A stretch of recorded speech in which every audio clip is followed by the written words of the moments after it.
প্রথম আমি মাটি থেকে সৃষ্টি করেছি, মাটি থেকে খাদ্যের উপকরণ খাদ্য বানাইছি, সেইটুকু খাবার তোমার বাবার মুখে লোকমা হিসাবে পৌঁছাইছি। সেখান থেকে নির্দিষ্ট পরিমাণ বীর্যের ফোঁটা আমি তৈরি করেছি। একদিন স্বামী স্ত্রীর মিলনের মাধ্যমে সেই বীর্যের ফোঁটা তোমার মায়ের জরায়ুতে আমি পৌঁছাইছি। সেই এক ফোঁটা বীর্য থেকে আমি জমাট রক্ত বানাইছি, জমাট রক্ত থেকে গোশতের টুকরা বানাইছি, গোশতের টুকরা থেকে হাড্ডির একটা কঙ্কাল আমি তৈরি করেছি। হাড্ডির খাঁচাটা থেকে এটার উপরে গোশতের আবরণ দিয়ে চোখ, নাক, কান, হাত, অঙ্গ প্রত্যঙ্গ আমি আল্লাহ সাজাইছি। একদিন এরপরে ওই দেহটার উপরে রূহ ফুঁকে দিয়ে মায়ের পেট থেকে বের করেছি। জন্মলগ্নে ছোট্ট একটা বাচ্চা বানাইছি। কিছুদিন পরে ধীরে ধীরে শক্তি সামর্থ্য দিয়ে যৌবনে পৌঁছাইছি।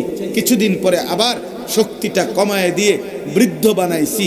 একদিন চলার পথে মৃত্যু দিছি, বৃদ্ধ বানাইছি। আমি এইভাবে একটার পর একটা সিরিয়ালে পর্যায়ক্রমে বান্দা তোমাকে সাজাইলাম, তোমাকে বানাইলাম। চোখ আমি দিলাম, কান আমি দিলাম, হাত আমি দিলাম, লজ্জাস্থানের ক্ষমতা আমি দিলাম, পেটের চাহিদা আমি দিলাম, বিবেকের শক্তি আমি দিলাম। এই সব কিছু বেহুদা, এই শুধু নারী দেখার জন্য,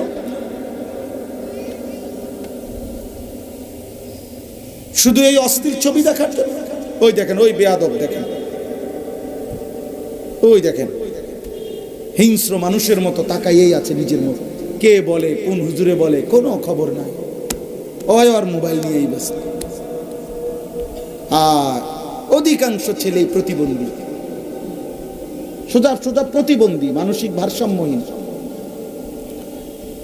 এই মোবাইল লক্ষ লক্ষ যুবককে প্রতিবন্ধী বানায় রাখছে। মানসিক ভারসাম্য, একটা ছোট্ট মোবাইল ডাইরেক্ট প্রতিবন্ধী, মানসিক ভারসাম্য।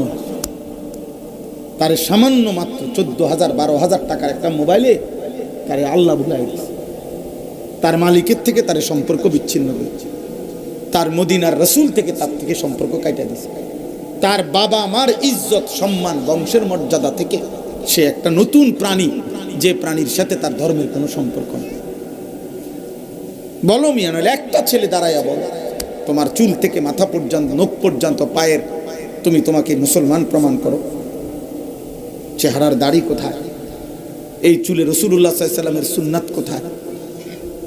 টাকনুর নিচে কাপড় যাদের, আল্লাহর নবী সাল্লাল্লাহু আলাইহি ওয়াসাল্লাম বলছে ওই ব্যক্তির উপর আল্লাহর লানত যার কাপড় টাকনুর নিচে, প্যান্ট পায়জামা।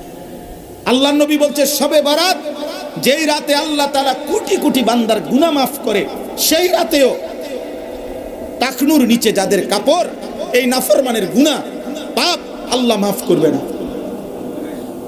আল্লাহ নবী বলছে কিয়ামতের দিন আল্লাহ টাকনুর নিচে যাদের কাপড়, এই নাফরমানের দিকে আল্লাহ তাকাবেই না।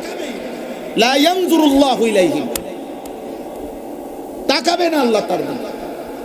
আল্লাহর বান্দা চিৎকার দিবে, আল্লাহ বলবে তোর দিকে আমি তাকাবই না, নাফরমান যাবে। কেন আমার অহংকার করবে?